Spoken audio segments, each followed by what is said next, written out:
საღამო მშვიდობისა, ეს არის გადაცემა სათქმელი. მე ვარ ჟურნალისტი ირინა ყურუა და დღეს წარმოგიდგენთ.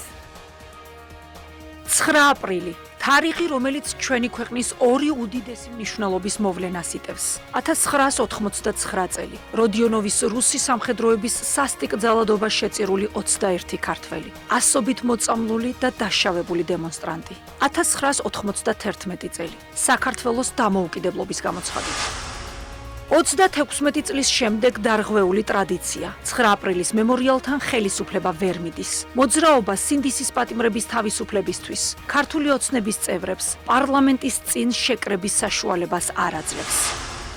ქართული ოცნება დაპირისპირებას მოერიდა. ხელისუფლება 9 აპრილს დაღუპულთა სულის მოსახსენებელ პანაშვიდზე სამების საკათედრო ტაძარში შეიკრიბა. ვინ არის უცხოური ძალა, რომელმაც განახორციელა ძალადობა ჩვენი თანამოქალაქეების წინააღმდეგ და უცხოური ძალა, რომელიც ძალადობს რუსთაველის გამზირზე. რატომ არ ახსენა პრემიერმა რუსეთი? როგორ გაიაზრა ქვეყანამ 9 აპრილის მნიშვნელობა და რა ხდება 36 წლის შემდეგ? საქართველოში და მის ფარგლებს გარეთ მიმდინარე ყველაზე აქტუალური პროცესების ანალიზი გადაცემაში სათქმელი ირინა ყურუასთან ერთად. 9 აპრილის ტრაგედიიდან 36 წელი გავიდა. საქართველოს დამოუკიდებლობის აღდგენიდან 34. 9 აპრილი საქართველოს ისტორიაში ორ მნიშვნელოვან მოვლენას აერთიანებს. 1989 წლის ტრაგედიასა და დამოუკიდებლობის აღდგენას 1991 წელს. რუსული ჯარის მიერ თბილისში 21 ადამიანის მოკლამ საყოველთაო დაუმორჩილებლობა გამოიწვია, რაც საბოლოოდ საქართველოს დამოუკიდებლობის აღდგენით დასრულდა. ტრაგედია, რომელმაც რკინის ფარდა გაარღვია და მსოფლიოს საბჭოთა ხელისუფლების სახე აჩვენა, 9 აპრილს არ დაწყებულა. სეპარატიზმისა და მოსკოვის ანტიქართული პოლიტიკის წინააღმდეგ მშვიდობიანი აქციები თბილისში 4 აპრილს დაიწყო და მალევე დამოუკიდებლობის მოთხოვნაში გადაიზარდა. 5 დღის განმავლობაში მოშიმშილი ახალგაზრდები, ეროვნული მოძრაობის ლიდერები, სტუდენტები და მოსწავლეები რუსთაველზე მშვიდობიან აქციებს მართავდნენ, ერს კონსოლიდაციისკენ მოუწოდებდნენ და თავისუფლებას ითხოვდნენ. 9 აპრილის სადამსჯელო ოპერაცია კი 7 აპრილის მიმართვით დაიწყო, როდესაც საქართველოს კომპარტიის პირველმა მდივანმა ჯუმბერ პატიაშვილმა მოსკოვში საბჭოთა ხელმძღვანელობას წესრიგის აღსადგენად დამხმარე ძალების გამოგზავნას თხოვა. იმავე დღეს პერმიდან და ვორონეჟიდან თბილისში საგანგებო დანიშნულების მილიციის რაზმები შემოვიდნენ.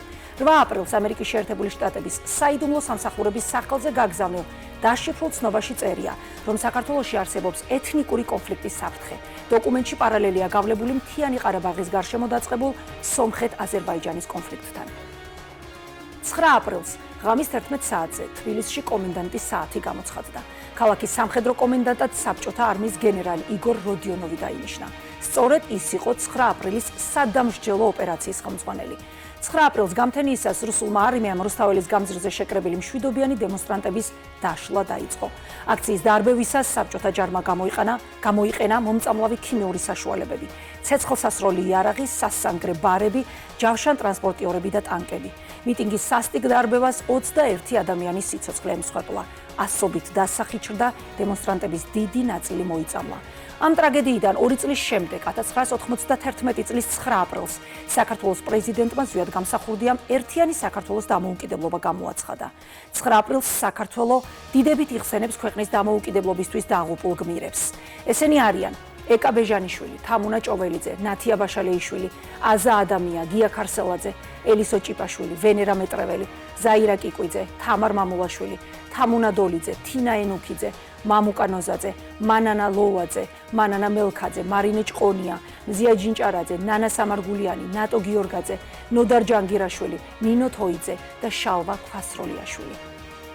საზოგადოებამ წელსაც 9 აპრილის მემორიალთან მისვლით სანთლების ანთებით და ყვავილებით პატივი მიაგო რუსული ძალადობის მსხვერპლებს, საქართველოს დამოუკიდებლობისთვის მებრძოლ გმირებს. წელს პირველად თბილისში პარლამენტის შენობის წინ მდებარე მემორიალთან ვერ მივიდა ხელისუფლება. საპროტესტო აქციებზე დაკავებულთა ახლობლებმა და მხარდამჭერებმა წინასწარ განაცხადეს, რომ ქართული ოცნების წარმომადგენლებს გმირებისთვის პატივის მიღების საშუალებას არ მისცემდნენ. ახლა დაარსებული მოძრაობის სინდისის პატიმრების თავისუფლებისთვის წევრები აცხადებდნენ, რომ რომ მემორიალი რუსული რეჟიმის წარმომადგენელი ფარისევლებისგან უნდა დაეცვათ. ქართული ოცნება დაპირისპირებას მოერიდა. ხელისუფლება 9 აპრილს დაღუპულთა სულის მოსახსენიებელ პანაშვიდზე სამების საკათედრო ტაძარში შეიკრიბა. პრემიერ-მინისტრმა ირაკლი კობახიძემ 9 აპრილზე განცხადება თავდაპირველად სოციალურ ქსელში გამოაქვეყნა, მედიასთან კომენტარები კი პანაშვიდის დასრულების შემდეგ გაკეთდა. აზრთა სხვადასხვაობა მოყვა მთავრობის მეთაურის განცხადება, სადაც წერია: 9 აპრილი არის დღე, როდესაც უცხოურმა ძალამ განახორციელა ძალადობა ჩვენი თანამოქალაქეების წინააღმდეგ. ეს ფრაზა გახდა სადავო.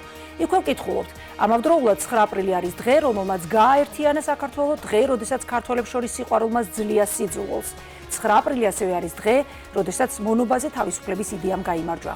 სწორედ ამიტომ დღეს, როგორც არასდროს, უნდა გავემიჯნოთ ყოველგვარ ძალადობას, დავამარცხოთ სიძულვილი და დავიცვათ თავისუფლების იდეა. კიდევ ერთი ფრაზა, რომელზეც ხელისუფლების ოპონენტები პასუხებს ითხოვენ, შემდეგია: დღეს 9 აპრილის ტრაგედიიდან 36 წლის თავზე კვლავაც უცხოური ძალა ძალადობს რუსთაველის გამზირზე. დღესაც რუსთაველის გამზირზე უცხოური ძალა აღვივებს სიძულვილს, ცდილობს ხელოვნურად დაარღვიოს ერთიანობა ქართველებს შორის და ებრძვის თავისუფლების იდეას. იქვე პრემიერი აღნიშნავს: 9 აპრილის გამოცდილებამ გვასწავლა, რომ უცხოური ძალის არსება მოკლეა და სიძულვილსა და მონობაზე აუცილებლად სიყვარული და თავისუფლება გაიმარჯვებს. ციტატის დასასრული. ვინ არის უცხოური ძალა, რომელმაც განახორციელა ძალადობა ჩვენი თანამოქალაქეების წინააღმდეგ და უცხოური ძალა, რომელიც ძალადობს რუსთაველის გამზირზე? რატომ არ ახსენა პრემიერმა რუსეთი? როგორ გაიაზრა ქვეყანამ 9 აპრილის მნიშვნელობა და რა ხდება საქართველოში 36 წლის შემდეგ? ძირითადად ამ საკითხებზე ვიმსჯელებთ გადაცემაში. დღეს ჩვენი სტუმრები არიან ნანა მახარაძე, ქალი, რომელიც 9 აპრილის სიმბოლოდ იქცა, გივი ნახუცრიშვილი, დოკუმენტალისტი, ფოტოგრაფი, მედია ვასაძე, პოლიტიკოსი, ირაკლი მელაშვილი, პოლიტიკის ანალიტიკოსი და ილია ინჯია, პარლამენტის თავმჯდომარის მოადგილე. ჩვენ შეგვიძლია უკვე პირდაპირ ეთერში შემოვიყვანოთ ჩვენი პირველი სტუმარი, ქალბატონი ნანა მახარაძე. საღამო მშვიდობის, ქალბატონი ნანა, მადლობა რომ გვითმობთ დროს. ძალიან მნიშვნელოვანი იყო ჩვენს გადაცემაში, სამ ფორმატში თქვენი მონაწილეობა და მადლობა ამისთვის. 9 აპრილის სიმბოლო, ასე გაგიცნოთ თქვენ საზოგადოებამ დროშით ხელში, მიუხედავად იმისა, რომ იური მეჩითოვის ცნობილ ფოტოზე შავი ნაჭერია დამაგრებული დროშის ტარზე. თქვენთვის ვიცი, რომ განსაკუთრებით მძიმეა 9 აპრილს დარბეული მიტინგის გახსენება, მაგრამ საქართველოს ისტორიისთვის ამ დღის მნიშვნელობა უფრო და უფრო იზრდება. დღეს რა შეგიძლიათ გითხრათ ამ თარიღზე? რისი გახსენება შეგიძლიათ? როგორია 36 წლის შემდეგ თქვენი სათქმელი? მოგესალმებით თქვენს მაყურებელს. თავდაპირველად ალბათ დავიწყებ 36 წლის უკანდელ 9 აპრილზე. ეს თარიღი არის ჩემთვის მამაცი ადამიანების დღე. დღე, როცა ქართველმა ხალხმა გადაწყვიტა, რომ ის იმსახურებს თავისუფლებას, დამოუკიდებლობას და სუვერენიტეტს. ჩემ თაობას ღვთა წილად უდიდესი ბედნიერება დგარიყო ეროვნული გმირების გვერდით და ჩვენ მათგან ვისწავლეთ, რას ნიშნავდა სამშობლოს სიყვარული. რა იყო თავისუფლება? ჩვენ მათგან ვისწავლეთ, თურმე რამხელა პასუხისმგებლობა თავისუფლება. როცა ხარ აი ამ ისტორიის პატარა ნაწილი და შენი გამოსახულებით ფოტო შედის საქართველოს ისტორიაში როგორც ფოტო სიმბოლო, ჩემთვის როგორც ერთი მაშინ რიგითი სტუდენტისთვის ძალიან საამაყო იყო და დღეს კიდევ 36 წლის შემდეგ ძალიან დიდი პასუხისმგებლობაა. კი ბატონო, თქვენ ბრძანეთ და რა თქმა უნდა მთელი საქართველოსთვის თქვენ ხართ ისტორიის ნაწილი. და 1989 წლის ამ დიდმა ტრაგედიამ მოიტანა შემდეგ დიდი გამარჯვება და დიდი სიხარული. 1991 წლის 9 აპრილი უკვე იყო ბედნიერება საქართველოსთვის, ეს იყო დამოუკიდებლობის გამოცხადება. პარალელები მინდა გთხოვოთ 36 წლის შემდეგ, რომ გადმოვინაცვლოთ თანამედროვე საქართველოში, რამდენად დავაფასეთ, გავიაზრეთ და რამდენად სწორად გამოიყენა ქვეყანამ ის ტრაგედია, რაზეც შემდეგ დაშენდა ქვეყნის ბედნიერება და დამოუკიდებლობა, საბჭოთა იმპერიის მარწუხებისგან გათავისუფლება. მოდით აი გულღიათ ვისაუბრებ. 36 წლის შემდეგ, როცა ვუყურებ დღევანდელ სიტუაციას, ალბათ ვფიქრობ, რომ ჩემმა თაობამ რაღაცა დააკლო, როგორც ჩანს. ან ბევრი მოითმინა, ან ბევრი გამოიარა, ბევრი ნახა. ბევრი სისხლიც, ბევრი გაჭირვებაც, ბევრი ომიც. მე მართალი გითხრათ, ყველაზე დიდი იმედი მაქვს მომავალი თაობის, რომელიც დაბადებულია თავისუფალ საქართველოში. და დარწმუნებული ვარ, რომ მათ ჩვენზე უკეთისციან თავისუფლების ფასი. ძალიან წუხარ, რომ დღეს საქართველო თითქოს დინარის სხვადასხვა მხარეს არის. და საშინლად დაყოფილია. მე მახსოვს 36 წლის უკანდელი საქართველო. როგორი გაერთიანებული იყო. მიუხედავად იმისა, რომ მაშინაც ახალგაზრდებს ჩვენ რადიკალებს გვეძახდნენ. დღევანდელ ახალგაზრდებს კი უსამშობლოებს ეძახიან. მინდა რომ ამ ახალგაზრდების ფასი და ამ ახალგაზრდების მიზანი აუცილებლად გავიაზროთ. აუცილებლად უნდა დავდგეთ მათ გვერდით, იმიტომ რომ დარწმუნებული ვარ, სწორედ ამ ახალგაზრდებს უნდა ჩავაბაროთ მერე ჩვენი ქვეყნის მომავალი. კი ბატონო, საინტერესო იყო რომ თქვენ გუშინ მემორიალთან უკვე სამფეროვანი დროში იდექით. რა შეცვალა ქვეყნისთვის განვლილმა 36-მა წელმა გლოვის ალმიდან, აი იმ შავი ნაჭრიანი დროშიდან, ეგრეთ წოდებული დროშიდან, გუშინდელ სამფეროვან დროშამდე. აი თქვენ ახალგაზრდებზე და მათ მიზანზე და მისიაზე ისაუბრეთ ახლა. როგორ ფიქრობთ, როგორ აქვთ მათ გააზრებული ის გამოწვევები, რაც დღესაც რუსეთისგან მოდის? ის სამფეროვანი დროშა, რომელიც მე 9 აპრილის ღამეს მეჭირა ხელში, ძალიან დიდი დატვირთვა ჰქონდა იმ დროშას. სხვათა შორის ის დროშა აფხაზეთში დაღუპული მეომრის დროშა იყო, რომელიც შემდეგ თავის ოჯახს გადასცეს. მე პატივი მერგო წილად, რომ ეს დროშა მქონოდა იმ დღეს ხელში. ამ სამფეროვანი დროშიდან დღევანდელი სახელმწიფო სიმბოლიკამდე, აი რომელსაც დღეს ჩვენი ქვეყნის დროშა ჰქვია. მე ძალიან მინდა რომ ეს დროშა ცივილური ქვეყნების დროშების გვერდით ფრიალებდეს. ძალიან მინდა რომ ამ ქვეყანაში ახალგაზრდებს ჰქონდეთ შესაძლებლობა იმისი, რომ იყვნენ ბედნიერები, არ ფიქრობდნენ ქვეყნის დატოვებაზე. აი ხანში შესულ ადამიანებს არ ჰქონდეთ იმის არჩევის, როგორ გითხრათ, აი არჩევანი წამალსა და საჭმელს შორის. კი ბატონო. არ ყოველთვის იმაზე ფიქრი, როგორ დავეხმაროთ ავანტყოფ ბავშვებს ქვეყნის გარედან თუ შიგნიდან. არ იყოს ამხელა ემიგრაცია საკუთარი ქვეყნიდან. და აი რა გითხრათ, მე ვიცი რომ ამ ბავშვებს აქვთ გააზრებული, იმიტომ რომ მე მაქვს კონტაქტი ამ ახალგაზრდებთან. ვიცი როგორი განათლებულები არიან, როგორი ფერადები არიან. მე ვიცი რისთვისაც იბრძვიან ისინი და დამერწმუნეთ, მათაც იციან და მათი საფიცარი არის ეს ქვეყანა, რომელსაც საქართველო ქვია. კი ბატონო, ძალიან დიდი მადლობა. მადლობა რომ დაგვითმეთ დრო. გისურვებთ გამარჯვებებს და ყველა იმ სურვილის ახდენას, რომელიც ახლა თქვენ ჩვენი ეთერის საშუალებით საზოგადოებას უთხარით და გაანდეთ. მადლობა თქვენ, დაგემშვიდობებით. ნანა მახარაძე იყო ჩვენი სტუმარი. ქალბატონი ნანა ნამდვილად არის 9 აპრილის ტრაგიკული მოვლენების სიმბოლო. 9 აპრილის მნიშვნელობაზე ვიმშელებთ ამჯერადაც სტუდიის სტუმრებთან გივი ნახუცრიშვილი, დოკუმენტალისტი, ფოტოგრაფი და მედია ვასაძე, პოლიტიკოსი იმყოფებიან ჩვენთან უკვე სტუდიაში. საღამოშვიდობისა კიდევ ერთხელ მადლობას გიხდით, რომ გვეწვიეთ. ბატონ გივი, თქვენთან დავიწყებ საუბარს, არ მიწყენს ქალბატონი მედია, თქვენ ხართ ცოცხალი მემატიანე იმ წარსულისა, პრინციპში ჩვენ ის კადრები, რაც არსებობს. არა მხოლოდ 9 აპრილის მთლიანი ეროვნული მოძრაობის ძალიან დიდი წილი არის თქვენი შემოქმედების ნაწილი. და თქვენ საუკეთესოდ უამბობთ მსოფლიოს იმაზე, რაც ხდებოდა საქართველოში. რა შეგიძლიათ პირისპირ აი ამ ფორმატში მოგვითხროთ, ძალიან მძიმე წარსულის გახსენება, მაგრამ როგორი იყო მძიმე ხელი, მძიმე რუსული ჩექმის. მოგესალმებით. თვითონ ბრძოლის მომენტი, სხვათა შორის თვითონ რაც ქვია 9 აპრილი იყო შესანიშნავი დღე, იმიტომ რომ ეს ამ დღეს დაიბადა ბრძოლა საქართველოს დამოუკიდებლობისათვის. 9 აპრილს წინ უძღოდა ლოზუნგი, რომ დამოუკიდებლობის გაგვეუქმებინა საჭარის მეთქი აფხაზეთის ავტონომიური რესპუბლიკის ავტონომია. მაგრამ აი სწორედ მან გამოჩნდა ზუსტად გამსახურდია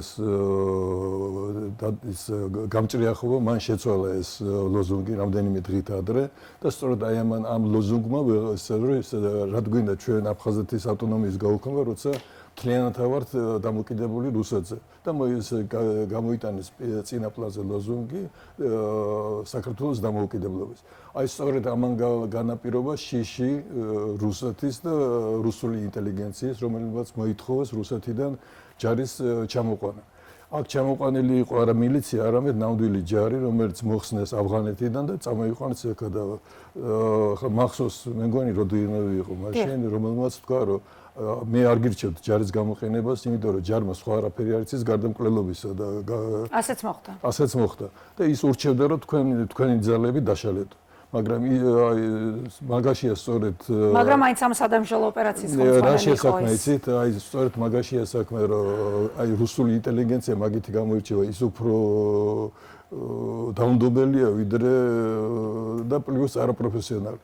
ეხლა როცა პროფესიონალს აკითხე, მაშინ ისე შეიძლება დაშლა, რომ ერთი მხრივ რასაკვირველია დადებითი ის მოხდა, რომ მოვიპოვეთ ამი დამოუკიდებლობა, რო არა ეს რუსული ჯარის შემოსვლა, რო არა ესეთი დარბევები, ჩვენ დამოუკიდებლობა შეიძლება დღემდე არ აქონოდა.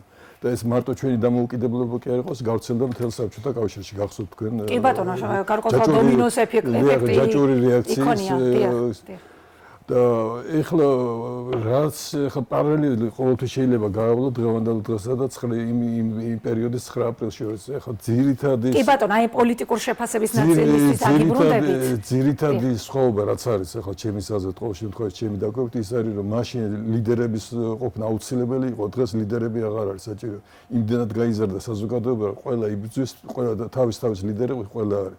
ყველა მოდის თავის შეგნებით, არავის დაძახება არ ჭირდება, ეს არის უდიდესი მიღწევა. და ახლა როცა ლაპარაკობენ აი ოპოზიციაც გამოჩნდება, როცა მათი დრო მოვა. კი ბატონო, ნაგიბრუნდებით აუცილებლად ქალბატონ მედიას უნდა ვკითხო. ქალბატონ მედია, თქვენი პერსონალური ისტორიაც არის 9 აპრილი და ძალიან ჩვენთვის ვისაც არ გვინახავს უშუალოდ ეს კადრები და მხოლოდ ტელე კადრებს ვადევნებთ, თვალს ძალიან მძიმეა უკვე გაბლარული ამ კადრების ყურება და 10 მაგად და 100 მაგად მძიმეა მოვლენების ეპიცენტრში მყოფი ადამიანებისთვის, თქვენთვის პირადად და სხვებისთვის, ვინც იქ იყო, აი ამ ძალადობის გემო და იმ სისასტიკის ყურება, რაც იმ წუთას იქ ხდებოდა. რისი გახსენება შეიძლება?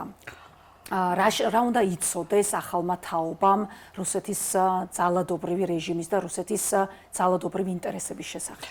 ქალბატონო ნათია, მე პირველად დავარ თქვენს ქალბატონო ირინა, მე პირველად დავარ ახლა დღეს თქვენ სტუდიაში და მინდა ჩემი პატივისცემა გამოვხატო, იმიტომ რომ თავისუფლების ხარისხი იგრძნობა აქ და ეს ძალიან სასიამოვნო. თუ რამე არ დაგიშავეთ, ახლა რა თქმა უნდა. დიდი მადლობა. ყველა ჟურნალისტი ვალდებულია თავისუფლების ფარგლებში. აუცილებლად წარმატებები მინდა გისურვოთ. ეხლა რაც შეეხება 9 აპრილს, შემთხვევით მოხდი. 2 დღით ადრე ჩასული ვიყავი, მეგობრის დედა გარდაიცვალა და რადგან ვიცოდი, რომ ესეთი მნიშვნელოვანი ღონისძიება იყო დაგეგმილი 9 აპრილს, არ წამოვედი სახლში, ბათუმში, სადაც მელოდებოდა ჩემი ოჯახი, ჩემი მშობლები და ჩემი პატარა შვილი, რომელიც უთვეების იყო. ცხოვრება შეცვალა ჩემი 9 აპრილმა. იმიტომ რომ სხვანაირად დავინახე სამშობლო. აი ღირებულებების გადაფასება მოხდა, აი პრინციპები, სხვაგვარი პრინციპები გამიჩნდა. იმიტომ რომ აი ყოფნა, აი ამ ძალიან დიდი უბედურების ეპიცენტრში ყოფნა თავისთავად იწვევს ამ შედეგებს. მე 9 აპრილმა დამიტოვა ის, რომ სადაც არ უნდა ვიყო, როგორც არ უნდა ვიყო, ჯანმრთელობა მაქვს მხედველობაში, ჩემი ადგილმდებარეობა, მე ყოველთვის, თუნდაც მარტო, ყოველთვის მივდივარ მემორიალთან ტიტებით, რომელიც სიმბოლოა ასევე 9 აპრილის და პირჯვარს ვიწერ, დაღუპულებს მოვიხსენიებ და ყველაფერ კარგს უსურვებ ჩემს სამშობლოს. კი ბატონო. საქართველოს. კი ბატონო. იქ ყოფნის დღეს გამთენიისას უფრო სწორედ აი რო ამბობენ რომ ეს იყო ერთგვარი ჭყლეტაო, არავითარი ჭყლეტა არა, იყო ჭყლეტაც, მაგრამ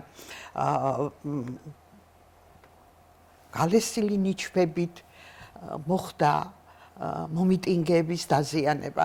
მე ნიჩაბი არ შემეხო, მაგრამ შემეხო მომწამლელი გაზი, რომლის გამოც 1-2 დღე მომიწია ყოფნა არამიანცის საავადმყოფოში და ფაქტობრივად მომიწია შეხება იმ უბედურებასთან, რასაც აი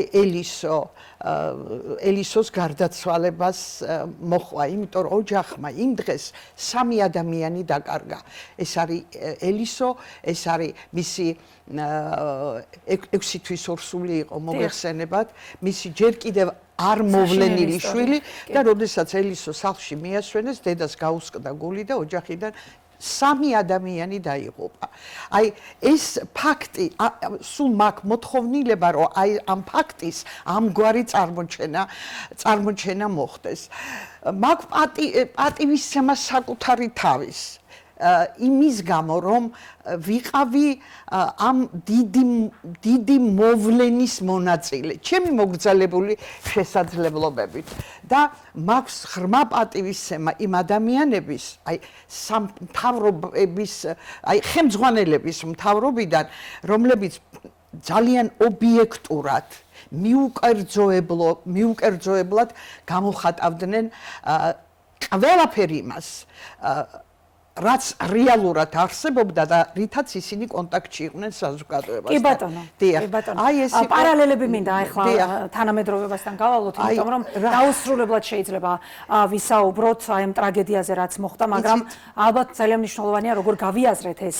იცით, რაც ყველაზე მეტად მტკივა დღევანდელი გადასახედიდან, ეს ის არის, რომ შეგრძნება მაქვს, განცდა მაქვს ესეთი, რომ მესამეჯერ კარგავთ თავისუფლებას და სულ მახსენდება მერაბ კოსტავას ნათქვამი, რომ მოვიპოვეთ თავისუფლება, მაგრამ თავისუფლებისათვის შენარჩუნებისთვის საჭიროა. კი ბატონო, დაგიბრუნდებით ძალიან ძიმე მდგომარეობაში აი ამ დღევანდელ ვითარებაში. კი ბატონო და ბატონ გივის მინდა დავუბრუნდე, თქვენი განცდა დღეს როგორია? ნუ თუ ფუჭად ჩაიარა იმ ყველაფერმა. ჩემი განცდა ისეთია, როგორც მაშინ იყო. მაშინ რუსები გობრძოდნენ და რუსები ჩეხავდნენ ქართველებს, ეხლა ქართველი პოლიციელები გამოდიან. შემთხვევით არის რომ ვიღაცა არ შემოაკვდათ ხელში, თორემ მათი ხელიდან მკვდარია რამდენიმე უკვე. ეხლა მე ხო გარების ჩამოთვლას არ დავიწყოთ, ყველა ესკადრები ყველა მიჯეს. მაგრამ აქციებზე რასაც აკეთებენ, დაშლის აქციებზე ეს არის დაახლოებით იგივე. ჟურნალისტები არ მხოლოდ ჟურნალისტები, სამოქალაქო აქტივისტები. მე გავიგებთ ცოცხალ ადამიანს ისე ექცევიან, რომ მიუღებელია. ჟურნალისტებზე ლაპარაკი აღარ არის, ვინაცლის მან მუშაობას, ანუ ფაქტობრივად მიმდინარეობს იგივე პროცესი დამოუკიდებლობისთვის ბრძოლა, რაც იყო 9 აპრილს, არაფერი არ შეცვლილა. როგორ შეიძლებოდა გამოყენება ამ მონაპოვრის? აი სათანადოდ დღეს ჩვენ ყველანი ერთად ალბათ ვერ გავუფრთხილდით მაინც ამ. იცით რა შეესაქმე, ხა ხშირად მიფიქრი ამაზე, მაგრამ როგორც ჩანს ვერ მოასწრო განვითარება პოლიტიკური მიმართულებით საზოგადოება. აი ეხლა მიმდინარეობს ჩამოყალიბება, ეხლა და მე მგონი ეხლა უკვე ფინალისკენ გადის ეს ყველაფერი და უნდა დასრულდეს, იმიტომ რომ რო არ შეიცვალოს ეს მთავრობა გამორიცხულია, იმიტომ რომ ეხლა არის კრიზისი, სამთავრობო კრიზისი, ფაქტობრივად არჩევნები გაყალბებულია, ეს უკვე არც ერთი სახელმწიფო არ აცნობს და ეხლა დარჩა მხოლოდ და მხოლოდ ახალი არჩევნების დანიშვნა. აი ამას ალბათ მოედმება თავი და დასრულდება ეს პროცესი. კი ბატონო, ხელისუფლება ცხადი არ აღიარებს არანაირ კრიზისს და ხო ჩვენ ხო ხედავთ ახლა შეიძლება არ აღიარო, მაგრამ ახლა ჩანს შეუიარაღებელი თვალით რომ კრიზისი კი არა. კი ბატონო გივი, დიდი მადლობა, ეხლა ქალბატონ მედიასთან გადავალ და ამით გარკვეულწილად შევაჯამოთ. აი რა შეიძლებოდა დღეს რა გაკეთდა არასწორად, რა წავიდა პროცესებში, ისტორიული წიაღსულები რა თქმა უნდა არ არის რაღაცა ერთი დინამიკის და ყოველთვის შეიძლება იყოს ჩავარდნა ან პირიქით, მაგრამ რა შეიძლებოდა გაკეთებულიყო, სად იყო ისტორიული შეცდომა დაშვებული თუნდაც, როგორ მივედით დღეს იქამდე რომ დღეს ვსაუბრობთ რომ ისევ დასაცავია 9 აპრილის მონაპოვარი. ძალიან მარტივია მაგ კითხვაზე პასუხის გაცემა. მე ვფიქრობ, რომ ძალიან დიდი შეცდომა დავუშვით 2012 წელს. როდესაც ხელისუფლებაში მოვიყვანეთ ადამიანი დიდი ძალისხმევით, დიდი შრომით. მოვიყვანეთ ადამიანი, რომელიც თავისი ფინანსური ინტერესებით მიბმულია რუსეთთან. მთავრობის თავმჯდომარე დღეს გვეუბნება, რომ თავის განცხადებაში, რომ უცხო ქვეყნის ძალების მიერ იყო ორგანიზებული 9 აპრილის ტრაგედია. და როგორ იყო უცხო ძალა? ჩვენ საბჭოთა კავშირი არსებობდა, ვიყავით მისი ნაწილი და რუსი გვარის სახელებით გენერალიტეტმა თუ როგორც იყო ჩაატარა ის უსაშველოდ მძიმე ღამე, როგორიც იყო 9 აპრილი. რაზეა ლაპარაკი? ან რატო არ ამბობთ ამას პირდაპირ? რისი გეშინიათ, რისი გერიდებათ? რას ფიქრობთ? რატო არ ეუბნებით ამას საზოგადოებას? იქნებ მე არა ვარ სწორი. მითხარით, გამოდით და თამამად თქვით, რას უპირებთ ამ ქვეყანას და რატო ხართ ამ აზრზე? რაც დღეს ასე აშკარა და შემაძრწუნებელია, დამთრგუნველია. იმედი მაქვს იმ ახალგაზრდების, რომელიც დღეს დგანან რუსთაველზე, იმ სინდისის პატიმრების, რომლებიც არიან ცხაურში გისოსებს მიღმა, იმ ოჯახების, მათი მშობლების, რომლებმაც ასეთი არაჩვეულებრივი შვილები გაზარდეს, დღეს გამეხარდა, რომ გამოცხადდა ერთ-ერთი ახალგაზრდული პარტიული ორგანიზაციის დაფუძნება. ჩვენ უფროსი თაობა, ვისაც ეს გზა, მძიმე გზა გამოვლილი გვაქვს, გვერდში დაუდგებით, რჩევებს მივცემთ, გზას გაუკვალავთ. თუ საჭირო იქნება ახალგაზრდებს წინა ხაზზე დავდგებით. ოღონდ ამ ქვეყანას, ჩემს ქვეყანას რაღაც ეშველოს, რომლის პერსპექტივას მე ამ დროისთვის ვერ ვხედავ, ჩემო კარგია. მადლობა და ბატონო გივისწრებით საშუალება ძალიან მოკლედ თუ შეიძლება. თქვენი კრიტიკაც და თქვენი ბრაზიც დაიმსახურა ამ განცხადებამ უცხოურ ძალაზე საუბარმა. არა, მე არც სხვას არც ველოდი, მართალი გითხრათ, არც გაუბრაზებული, ეს არის ფაქტი, რომელ პოლიტიკას აწარმოებს ეს არსებული ხელისუფლებას ვერ დავარქვევ. ეს ხელმძღვანელობა, რომელიც ამჟამად აქვს ჩვენ მოყვანილი ფაქტობრივად ეს მაინც ხალხმა მოიყვანა, ახლა მაგას ვერ იტყვი, რომ მოხდა ბოლო გაყალბება, მაგრამ ჩვენ ვიანგარიშოთ 2012 წლიდან, როცა ხალხი მაინც მომზადებელი აღმოჩნდა ამ იდეოლოგიის წინააღმდეგ. მაგრამ ერთსულოვანი იყო იმაში, რომ ცვლილებები იყო საჭირო. ცვლილებები იყო, მაგრამ რაც ცვლილებები მას აღარ მიაყო. კი ბატონო, ძალიან დიდი მადლობა. მადლობა თქვენ, რომ მოხვედით. რთულია საუბარი 9 აპრილზე და ეს ლიმიტირებული დრო ფაქტია, რომ ამისთვის არ არის საკმარისი, მაგრამ ჩვენ, რა თქმა უნდა, 2 დღეც არ იყოფა, ჩვენ ვითანამშრომლებთ, რა თქმა უნდა, ამ ფორმატში და მადლობა თქვენ, რომ გვაძლევთ ამის შესაძლებლობას. გივი ნახუცრიშვილი, დოკუმენტალისტი, ფოტოგრაფი, მედია ვასაძე, პოლიტიკოსი იყვნენ ჩვენი გადაცემის სტუმრები. ახლა კი ჩვენ შეგვიძლია ჩავრთოთ ირაკლი მელაშვილი, პოლიტიკის ანალიტიკოსი, ბატონო ირაკლი, საღამო მშვიდობისა, ბატონო ირაკლის ჩართვა არის იმითაც, რა თქმა უნდა, ბევრი რამით მნიშვნელოვანი ჩვენს გადაცემაში, თუმცა იმითაც, რომ ეს არის არა მხოლოდ 9 აპრილის უშუალო მონაწილე აემა მიტინგის, არამედ მისი ხელმოწერა ამშვენებს შემდეგ საქართველოს დამოუკიდებლობის აქტს. ბატონო ირაკლი, ძალიან დიდი მადლობა, რომ გვერთვებით. მესმის, რომ რთულია წარსულში დაბრუნება და აი ამ ტრაგიკული დღის გახსენება, რომელმაც საბოლოო ჯამში საქართველოს დამოუკიდებლობა მოუტანა და მართლაც რუსეთის მონობიდან გაათავისუფლა. თქვენი მთავარი სათქმელი რა არის დღეს? თქვენ იყავით ადამიანი, რომელიც იყავით ყველაფრის ეპიცენტრში, ორივე მნიშვნელოვანი თარიღის ეპიცენტრში. რა არის თქვენი მთავარი სათქმელი, რაც გინდათ, რომ ახალგაზრდა თაობებს გაუზიაროთ? პირველ რიგში მადლობა მინდა გითხრათ მოწვევისთვის და შეაძლებლობისთვის, რომ ვისაუბრო ამ თემაზე. მთავარი სათქმელი ალბათ ორია ჩემთვის. პირველი რამ მიგვიყვანა 9 აპრილამდე, აი შეტაკებამდე. სამწუხაროდ იმ პერიოდში რესპუბლიკის ხელმძღვანელობაში ვინც იყვნენ ადამიანები, მათ არ ესმოდათ არანაირად დიალოგის აუცილებლობა.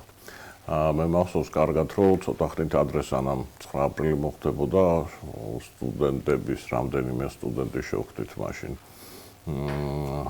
პირველ დივანს ბატონ ჯუმბერ პატიაშვილს მიუხედავად იმისა, რომ ძალიან კაფეოდ ვეუბნებოდით, რომ აუცილებელია ეროვნული მოძრაობის ლიდერებთან დიალოგის დაწყება, რაღაცაზე კონსენსუსის მიღწევა, შეხედეთ როგორ მედის საქმეები ბალტიისპირეთში, სხვა რესპუბლიკებში, ანუ ყველგან რაღაცა დიალოგის და შეთანხმების ფორმატი არსებობს. მიუხედავად ამისა, დიალოგის დაწყება ვერ მოხერხდა, ხელისუფლება მაშინ არ მოდიოდა არანაირ მოლაპარაკებებზე.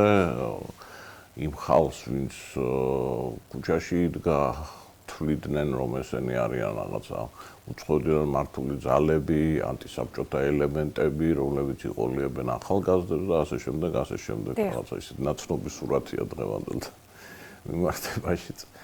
და ჩვენ მივედით აქამდე, აი ამ დიალოგის არ ქონა და ხელისუფლების უუნარობამ, რომ გარკვეულ კონსენსუსზე წასულიყო, გარკვეულ კომპრომისებზე წასულიყო, ამან გამოიწვია რადიკალიზაცია ქუჩაში და შედეგად მივიღეთ ის, რაც მივიღეთ. მივედით უკვე 9 აპრილს დაპირისპირებამდე ხელისუფლებასა და ოპოზიციას არ ვიტყოდი საზოგადოებას შორის.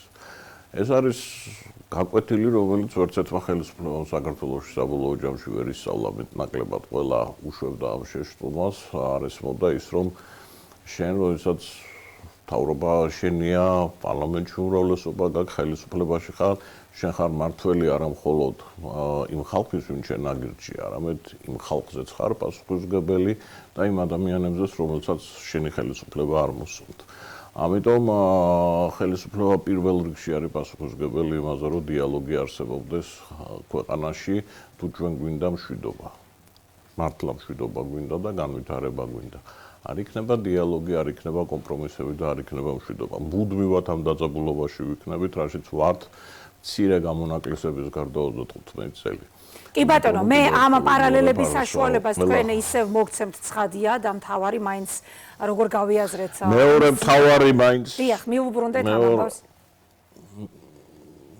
მეორე მთავარი რაც მოიტანა 9 აპრილმა, მე ტრიადასავით რო ავიღო 9 აპრილი, 31 მარტი, 9 აპრილი, მეორე 9 აპრილი, რომელიც დამოუკიდებლობის გამოცხადებით დამთავრდა. მაშინ იწყებოდა ბრძოლა დამოუკიდებლობისათვის, ის პერიოდია, საბჭოთა კავშირში მიდიოდა ბევრ რესპუბლიკაში პროცესები, სიტუაცია იყო გაყოფილი. ბალტიისპირეთის რესპუბლიკების ბრძოლა დამოუკიდებლობისათვის დასავლეთის თვალში და დასავლეთ პოლიტიკოსების სიტყვებით ეს იყო ბრძოლა დემოკრატიისათვის, თავისუფლებისათვის, დამოუკიდებლობისათვის, სხვა რესპუბლიკების ბრძოლა ეს უფრო იყო ნაციონალიზმი და დასავლეთი არ იყო მზად საბჭოთა კავშირის დაშლისათვის და მე ხშირად გამიგია ასეთი არგუმენტი ბრჭყალებში, რომ საქართველოს რო წყნარად აიშუა აზიან, როგორ წყნარად იყო ისე განთავისუფლა და თუ ვინმეს ჯერა იმისი, რომ საქართველოს ხმარო არ მოიღო ჩვენ თავისუფლებას, მე დამოუკიდებლობას მივიღებდით, ის ძალიან ცდება საბჭოთა კავშირის ხელმძღვანელობა ცდილობდა შენარჩუნებას საბჭოთა კავშირის მეტნაკლებად თანახმანი იყვნენ, ნაკლებად ტკივნეული იყო მათთვის ბალტიისპირეთის გასვლა, მაგრამ ის რო 12 რესპუბლიკის ერთობის შენარჩუნება უნდოდა, ეს იყო ძალიან მნიშვნელოვანი და ჯერ 9 აპრილმა და მე 31 მარტს რეფერენდუმის ჩატარება და მე 9 აპრილს დამოუკიდებლობის გამოცხადებამ დასავლეთშიც და რუსეთშიც ყველას დაანახა, რომ საქართველოს უკან დასახევი გზა აღარ დაიტოვა, ანუ ჩვენ ახალ გაერთიანებაში არ ვიქნებოდით. და მე შემდეგ წლებში ბევრჯერ ვისაუბრია რუს პოლიტიკოსებთან, ანალიტიკოსებთან, რომლებიც ძალიან ახლოს იყვნენ ხოლმე სახელმწიფო სტრუქტურებთან და ელცინის, გარბაჩოვის ადმინისტრაციაში, ელცინშიც ახლა პუტინთან არიან ეს ხალხი. მუდმივად არის ხოლმე აი ამ წრეებში ტრიალებს, მათ ჰქონდათ ძალიან ცალსახა დამოკიდებულება იმისათვის, რომ საქართველოს დაიწყო მეორე ეტაპი საბჭოთა კავშირის დაშლისა, იმიტომ რომ სხვა რესპუბლიკებმა, შუა აზიის რესპუბლიკები ჩუმად იყვნენ ყოველთვის, მაგრამ რომ ჩამოდიოდნენ ნოვოაგარეოში, სადაც ეს მოლაპარაკებები მიდიოდა ახალ სამოკავშირო ხელშეკრულებაზე, უკითხულობდნენ, რომ კაი ბალტიისპირეთი გავიგეთ და საქართველოსზე რა ხდება. პასუხსო თავიდანვე ეუბნებოდნენ აგდებულად რომ კაცო ხელს მოაწერენ აბას აწავლენო მაგრამ შემდეგ უკვე რეფერენდუმის შემდეგ ყველამ დაინახა რომ არავინ არაფერზე საქართველოს არაფერზე ხელმოწერას არ აპირებს და ეს იყო ნიშანი შუა აზიის რესპუბლიკებისათვის, იმიტომ რომ მათ უჩნდებოდათ რუსეთის გვერდისავლით გზა და გასასვლელი დასავლეთზე, მათ შორის იმის საშუალება, რომ თავიანთი რესურსები, ენერგორესურსები იქნება ეს თუ სხვა ნედლეული გაეტანათ დასავლეთში და ეს აღმოჩნდა პირდაპირ დარტყმა იმ პროცესისადმი,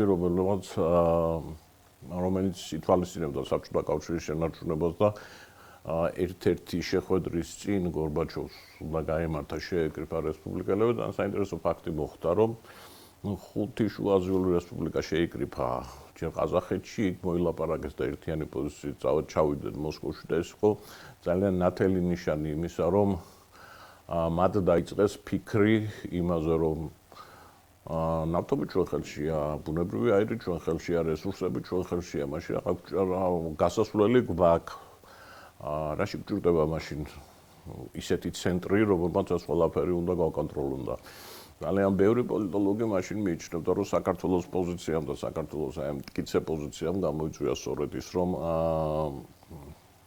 საბჭოთა კავშირის რესპუბლიკების შეკრება ვეღარ მოხერხდა და დაინახა ყველა რესპუბლიკამ, რომ პატარა საქართველოსაც კი ცენტრი ვერაფერს ვერ უპირისპირებს, იმიტომ რომ იმ 9 აპრილის შემდეგ იმ რეფერენდუმის შედეგები იყო ძალიან ნათელი, ხო? 91% მოვიდა, 99% ძალიან მნიშვნელოვანი იყო ერთი ფაქტორი. მათ ჰქონდათ იმედი, რომ არაქართული რეგიონები არ მისცემდნენ ხმას. კი ბატონო. და 61% მოვიდა აფხაზეთში, ძალიან და 99% მოგწვა ხმა, ძალიან მაღალი შედეგები იყო სამცხე-ჯავახეთში, სადაც იმედი ჰქონდათ იქ რუსის ბაზები იდგა, მთელი დივიზია იდგა, დავიანთი ოჯახის წევრები და ძალიან ბევრი ადგილობრივი მოსახლეობა იქ მუშაობდა ამ ბაზებში. მიუხედავად ამისა 70%-ზე მეტი წამოვიღეთ იქიდან, ისევე როგორც აზერბაიჯანულ მოსახლეობამ მასობრივად მისცა ხმა საქართველოს დამოუკიდებლობას, ანუ ჩვენი ეთნიკური უმცირესობები დადგნენ ქართველი ერის გვერდში მაშინ. ეს კი ბატონო, და ამ პატარა საქართველომ აი ამ შეუპოვრობით, მტკიცე ერთიანობით და რა თქმა უნდა 9 აპრილის ძალიან დიდი მსხვერპლით შეძლო დამოუკიდებლობის მოპოვება და გარღვევა მართლა ამ რკინის წრის და რეალურად დაანახა სოფლიოს რა იყო საბჭოთა კავშირის რეალური სახე. ძალიან მნიშვნელოვანი იყო ისიც რა ხდებოდა რუსულ მედიაში აი 4 აპრილიდან 9 აპრილამდე 4, 5, 6, 7, 8 ეს დღეები. მიუხედავად იმისა, რომ ყველა ხედავდა, რომ აქციები, შიმშილობა, ყველაფერი მიმდინარეობს დამოუკიდებლობის მოთხოვნით, მთელი ამ დღეების განმავლობაში საკავშირო მედია, მათ შორის ოპოზიციური დემოკრატიული რუსული მედიაც ძირითადად აქცენტს აკეთებდა, რომ თბილისში მიმდინარეობს ანტიაფხაზური აქციები. კი ბატონო, დიახ. ანუ ის გათვლა რაც იყო, რომ 18 მარტს იქნა მიღებული ლიხნის წერილი და მერე დაიწყო მიტინგები აფხაზეთში ქართველების აფხაზზე რამდენჯერმე დაიძაბა სიტუაცია. ჩვენ თბილისში მაშინ სტუდენტები ხშირად ვიკრიფებოდით სხვადასხვა უმაღლესი სასწავლებლის და სასახად ჰქონდა ეს აზრი, რომ ამზადებდნენ ძალიან დიდ შეტაკებას ქართველებსა და აფხაზებს შორის. და ეს იყო გეგმა, რომ უნდა გამოეყვანოთ, რომ ქართველი ნაციონალისტები როგორ ჩაქრებენ პატარა აფხაზ ერს.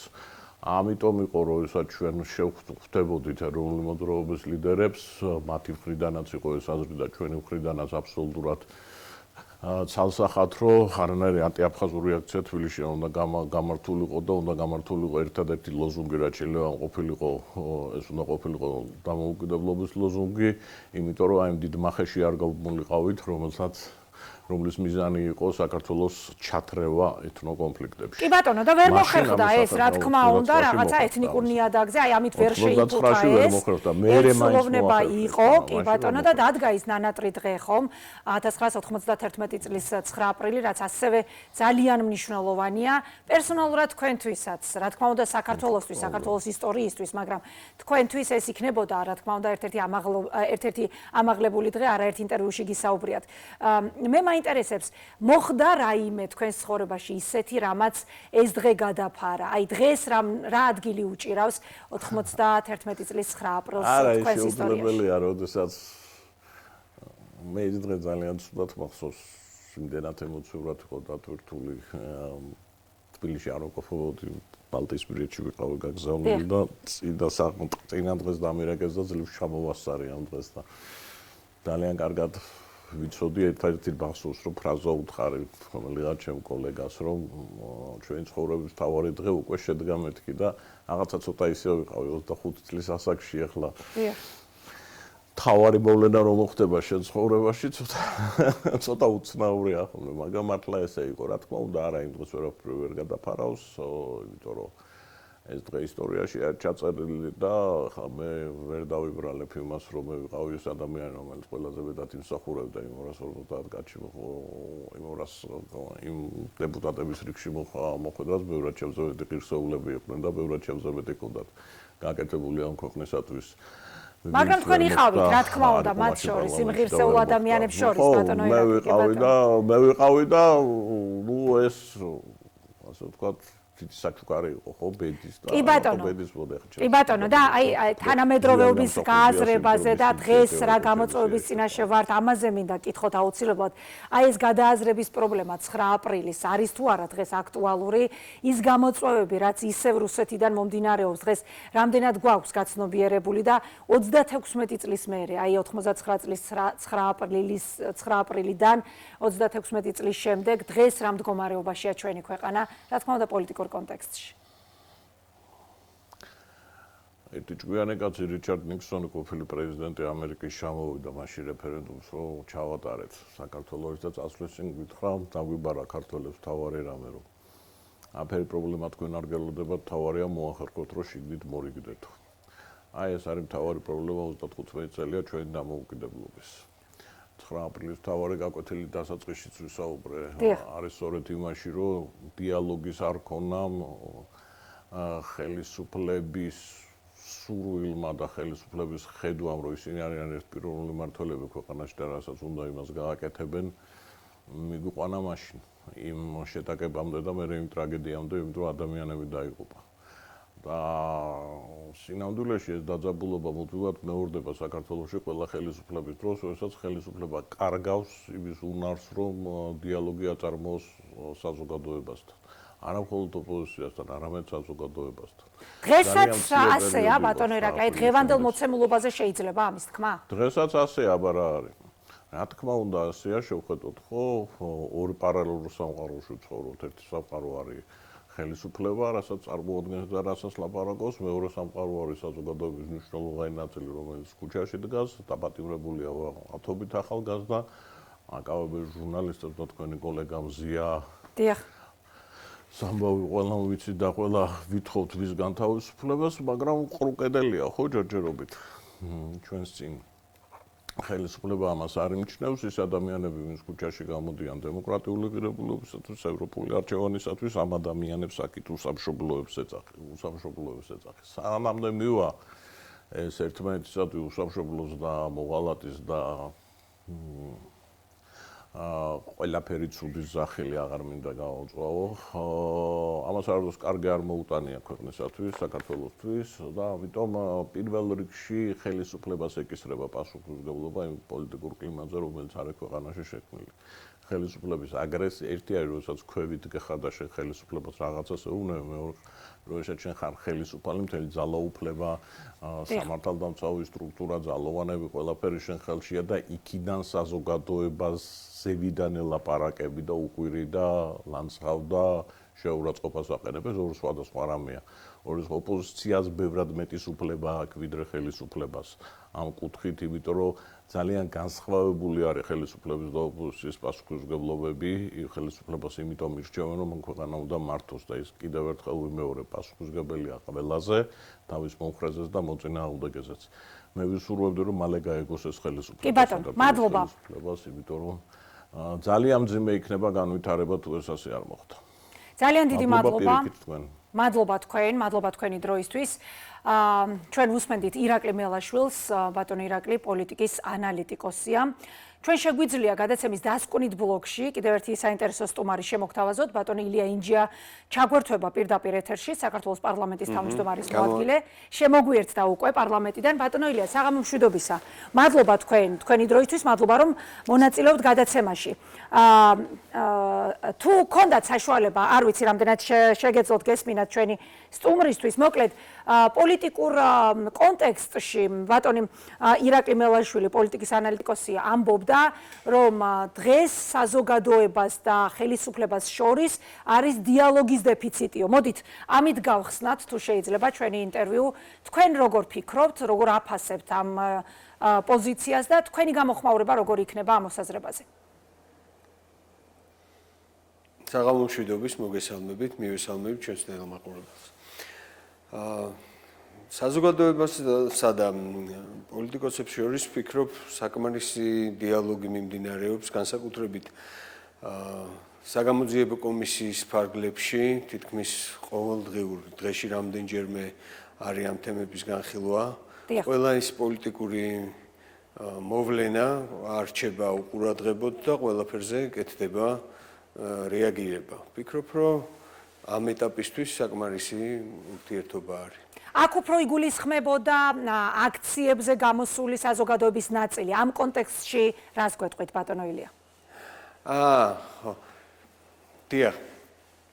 რაც შეეხება აქციებზე გამოსულ საზოგადოებას, იმ ახალგაზრდებს, რომლებსაც აქვთ საშუალება კიდევ ერთხელ გაანალიზონ იმ გასული წლების დანაშაულებრივი რეჟიმის ჩადენილი ყველა ის ქმედება, რომელზეც ამდენი წელია ვსაუბრობთ და რადგან დადგა მომენტი, როცა ჩვენ შეგვიძლია ღიად ყველას ერთად მოусმინოთ ეტაპობრივად ყველა მიმართულებით კიდევ ერთხელ წმუნდებით იმაში, რომ ეს დანაშაულებრივი რეჟიმი ჩართული იყო ყველა სფეროში. როგორც სამედიცინო, ასევე საგანმანათლებლო, ჯარშიც, ასე რომ ვფიქრობ, ყველა სფერო მოიცვა და ამის ყოველდღიური მაგალითი გვაქვს ყველა იმ თემით, რომელსაც ვიხილავთ საგამოძიებო კომისიაზე. საგამოძიებო კომისიის ფორმატში. მთავარი ფოკუსი თქვენთვის არის ეს.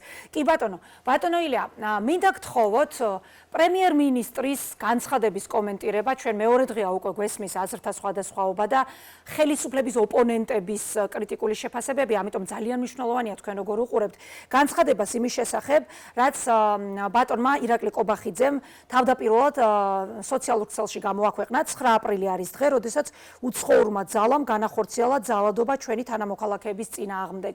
და თქვენ ცხადია იცით ამაზე კრიტიკული გამოხმაურებები, რომ მან ვერ თქვა პირდაპირ, ვინ არის ეს უცხოური ძალაო.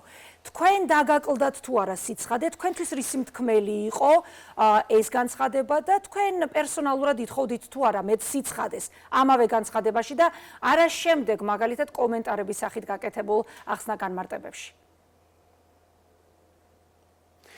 იცით რა არის, დღევანდელი გადმოსახედიდან იმდენი უცხო ძალას ვხედავთ ჩვენ, რომლებიც ირიბად თუ პირდაპირ ერევიან საქართველოს ყველა იმ შიდა საქმეებში, NGO-ების სახით, მედიის სახით და ცდილობენ თავიანთი ინტერესები გაატარონ. ძალიან ძნელია ზუსტად თქვა ეს უცხო ძალა საიდან მოდის. ეს შეიძლება ჩრდილოეთით იყოს, შეიძლება დასავლეთიდან იყოს. ამიტომ მე იმ განმარტებაში ბატონმა პრემიერმა განმარტა და თქვა, რას გულისხმობდა ეს. ყველა არა ქართული ძალა საქართველოს გარეთ ითვლება უცხო ძალად. მე ამას ესე აღვიქვავ და ამ წლების განმავლობაში გვანახა ისტორიამ, გავლილმა პრაქტიკამ, რომ უცხო ძალები აშკარად ერევიან საქართველოს შიდა საქმეებში. კი ბატონო, მაგრამ თქვენ ძალიან კარგად გესმით კონტექსტი, რასაც მოყვა აზრთა სხვადასხვაობა, აქ საუბარი იყო 9 აპრილის მიტინგის დაშლისას, აი მოძალადე ძალაზე და აი ეს ძალაც აი აქაც მრავალფეროვნება უნდა ვეძებოთ. ვინ არის ეს მოძალადე ძალა? თქვენ საზოგადოების იმ ნაწილს არ ეთანხმებით, სადაც ერთადერთი მოძალადე ძალა იყო რუსეთი. აი ამის დაკონკრეტებას ითხოვენ დღეს ხელისუფლების ოპონენტები. ამიტომაც ვიდრე დღევანდელ და შემდეგ აუცილებლად კითხავთ რუსთაველზე ამ გადაცემის ამ განცხადების მეორე ნაწილზე, მაგრამ როდესაც 9 აპრილს განხორციელებული ძალადობის ავტორად უცხოური ძალა მოიხსენება. აი აქ თქვენთვის იყო თუ არა მეტი სიცხადე აუცილებელი და თქვენთვის როგორი იქნებოდა ეს განცხადება? თქვენ რომ ყოფილიყავით ავტორი, თქვენთვის მისაღებია მხოლოდ უცხოური ძალა აი ამ ტერმინით შემოფარგლა?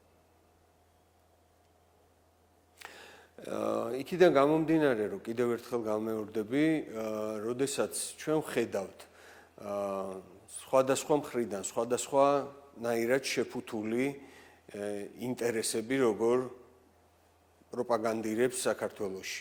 რა თქმა უნდა, 1999 წელს იყო საბჭოთა კავშირის პერიოდი, ჯერ საბჭოთა კავშირი დაშლილი არ იყო და საბჭოთა კავშირმა მოახდინა ამ დაშლა ხო ამ შემოიყვანა ძალოვნები და ის 9 აპრილის ეს უბედური დღე დადგა მათი ძალოვნების ჩარევით. ჩვენთვის როგორც საქართველოს მოსახლეობისთვის ისინი განიხილებოდნენ უცხო ძალად. ასე რომ აი ეს ჩემთვის ამ ლოგიკით ჩანს ეს ყველაფერი. კი ბატონო, გასაგებია თქვენი პოზიცია. ამაზე უფრო დაკონკრეტება არ მესმის, როგორ შეიძლება მეტი სხვანაირი სახელი დავარქვათ უცხო ძალას. უცხო ძალა იყო მაშინაც და უცხო ძალა არის დღესაც. ეხლა ეს საიდან იქნება ეს უცხო ძალა? ძნელისად ბატონო, მოგვიანებით გაკეთდა განცხადებები სამართლიანობისთვის და ჩვენი აუდიტორიისთვის უნდა ითქვას, რა თქმა უნდა დასახელდა როდიონოვიც, დასახელდა საბჭოთა რუსეთიც, მაგრამ თავდაპირველ განცხადებაზე გვაქვს საუბარი. თქვენ გარკვეულწილად ისაუბრეთ და ამ ნაწილში მინდა დაგაბრუნოთ თუ შეიძლება, აი რუსთაველზე მიმდინარე პროცესები და არა მხოლოდ რუსთაველზე და აქ როდესაც საუბრობთ უცხო ძალის გავლენაზე. აქ საზოგადოების ნაწილის, ყოველ შემთხვევაში მათი, ვინც აქციის ფორმატ განაგრძობს პოზიციონირებას, ცდილობენ მოგაწვდინოთ თქვენ ხმა და ესენი არიან დაპატიმრებული სამოქალაქო აქტივისტების მშობლები, ძირითადად მათი მხარდამჭერები და ოჯახის წევრები. მათი მისამართით თქმა იმისა, რომ დღეს რუსთაველზე მიმდინარე პროცესებს უცხოური ძალების გავლენით აქვს ეს ფორმა. თქვენ იზიარებთ თუ არა აი ამ პოსტულატს, აი ეს მშობლები, რომლებიც იბრძვიან საკუთარი შვილების პატიმრობიდან გასათავისუფლებლად. ისინიც არიან უცხოური ძალის გავლენის ქვეშ და მოდით პირდაპირ ვთქვათ, თქვენთვის ვინ არის ეს უცხო ძალა? ჩვენ ამ ბოლო პერიოდში აშკარად დავინახეთ და ჩვენი დასავლელი პარტნიორები და მეგობრებიც აღიარებენ იმას, რომ ძალიან დიდი დაფინანსება დარჩა უყურადღებოდ. ძალიან დიდი დაფინანსება და ფული დაიხარჯა კერძოდ საქართველოში და არა მარტო საქართველოში, სხვადასხვა ქვეყნებში. სხვადასხვანაირად შეფუთული ფული. და ეს ფული არ დაიხარჯა იმ მიზნობრიობით, რაც ისთვისაც იყო გამოშვებული და რასახელიც ერქვა მაგალითად იქ დასავლეთში, საიდანაც მოდიოდა ეს ფული. ამიტომ მე რა თქმა უნდა იმ მშობლებს, ვისი შვილებიც მოხვდნენ ამ გაუგებრებაში და მათ ისინი აღმოჩნდნენ ამ კანონდარღვევაში. ისინი აღმოჩნდნენ სხვერპლი იმ დაფინანსების, რომელიც იყო უკონტროლოდ გამოშვებული ჩვენს ქვეყანაში. ამიტომ აი აქ რას გულისხმობთ ბატონო ილია? უკონტროლო ფინანსების მსხვერპლი, ანუ ისინი წინასწარ დადგმული ორგანიზებული ძალადობრივი პროცესების ნაწილი არიან? ბოდიში კიდევ ერთხელ თუ შეიძლება აი თუ შეიძლება მეტი სიცხადე მინდა გთხოვოთ, აი როდესაც თქვენ ბრძანებთ, რომ უკონტროლო ფინანსების მსხვერპლები აღმოჩნდნენ. ანუ ეს სამოქალაქო აქტივისტებიც იმართებიან ვიღაცის მიერ და ვინ არის ეს ვიღაცა და ამ უკონტროლო თანხაში, ამ თანხის ბრუნვაში თქვენ რას მოიაზრებთ აი ძალადობრივ პროცესებს, როგორც გვესმის შეფასებები, უფრო მეტად რო განვმარტოთ თუ შეიძლება თქვენ ბრძანეთ რომ ესენი მსხვერპლები არიან და ამიტომაც ჩაგეკითხეთ. მოდი ესე შევხედოთ. რა თქმა უნდა, ყველა ნერვიულობთ იმაზე, ვინც არღვევს კანონს ჩვენს ქვეყანაში. ყველა ნერვიულობთ იმაზე, ვინც ქუჩაში სამართალდამცავს აყენებს შეურაცხყოფას. და პირიქითაც ალბათ მე მჯერა რომ თქვენ ამ პოზიციას იზიარებთ თუ ლოგიკურიც არის ეს სანერვიულოა ნამდვილად. დიახ, დიახ. მე არ ვიძახი სამხრივად. როდესაც რაღაცა ხდება პოლარიზაციაში ორი მხარეა, ხო? და ასე რომ როცა ეს ზღვარი გადადის უკვე კანონდარღვევაში, რა თქმა უნდა, კანონი იმოქმედებს თავისი ძალით. ამ ახალგაზრდებს შეიძლება წარმოდგენაც არ გქონდეთ, რაში არიან ჩართულები. როგორ იყენებენ მათ იმ ემოციებს, რომელიც პროპაგანდაც მიმდინარეობს. ფაქტია, რომ ძალიან დიდი დაფინანსება დაიხარჯა, როგორც ჩვენ გავიგეთ, სხვადასხვა ორგანიზაციებით, გარე ორგანიზაციებით საქართველოში, ბევრი მაგალითი და ბევრი დასაბუთება ვნახეთ დასავლეთში, რასაც იკვლევენ იმ საქმეებით. დან გამომდინარე. ამიტომ გეთანხმებით იმაში, რომ ჩვენ კონკრეტულად ვერ ვარქმევთ სახელს ვინ არის, ვინც ამ ბავშვებს ესე აკონტროლებს. მაგრამ სახეები ჩანს, NGO-ს დამფუძნებლები, არასამთავრობოს თანამშრომლები, რომლებიც ამ დაფინანსებებს ღებულობენ, მათ გავლენა აქვთ ამ ახალგაზრდებზე. გასაგებია, ბატონო ილია, დიდი მადლობა. კიდევ ერთი კითხვა მინდა მოვასწრო. აბსოლუტურად ლეგიტიმური არის იმ კანონის ამოქმედება, რომ ეს დაფინანსება კიდევ უფრო საჯარო და ღია გახდეს, რომ ზუსტად ვიცოდეთ, საიდან მოდის, ვისთან მიდის, რა სახელით და მერე რისთვის იხარჯება რეალურად. ბატონო ილია, კიდევ ერთი კითხვა მინდა მოვასწრო თქვენთან. აი, დიდმა ბრიტანეთმა ქართული ოცნების კიდევ 4 მაღალჩინოსანს ფინანსური სანქციები დაუწესა და ჩვენი აუდიტორისთვის ვიტყვი, დასანქცირებულია გენერალური პროკურორი გიორგი გაბიტაშვილი, შინაგან საქმეთა მინისტრის მოადგილე შალვა ბედოიძე, განსაკუთრებულ დავალებათა დეპარტამენტის დირექტორის მოადგილე მირზა კეზევაძე, სპეციალური საგამოძიებო სამსახურის უფროსი კარლო კაციტაძე. ბრიტანეთის საგარეო საქმეთა მინისტრის დევიდ ლამის განცხადებაც იყო საინტერესო, სადაც ის ამბობს, რომ ბრიტანეთი გააგრძელებს მათ ხელთ არსებული ყველა შესაძლებლობის განხილვას, მანამ სანამ საქართველო არ შეცვლის ამჟამინდელ ტრაექტორიას. თქვენ როგორი გამოხმაურება გექნებათ ამაზე? რეკომენდაციები, რომელსაც მუდმივად იძლევიან საქართველოს მეგობარი ქვეყნები და მოწოდება, რომ საქართველო უნდა დაუბრუნდეს ევროპულ ტრაექტორიას. სხვა შემთხვევაში კიდევ უფრო დამძიმდება მდგომარეობა, გამკაცრდება არამხოლოდ სანქცირების პოლიტიკა. როგორ შეაფასებთ თქვენ ამას და როგორ აფასებთ ქართული ოცნების პოლიტიკას? თქვენ საპარლამენტო ოპოზიციური ჯგუფის ლიდერი ხართ ახლა ხომ? ამიტომ ძალიან საინტერესოა თქვენი პოზიცია ახლა როგორია?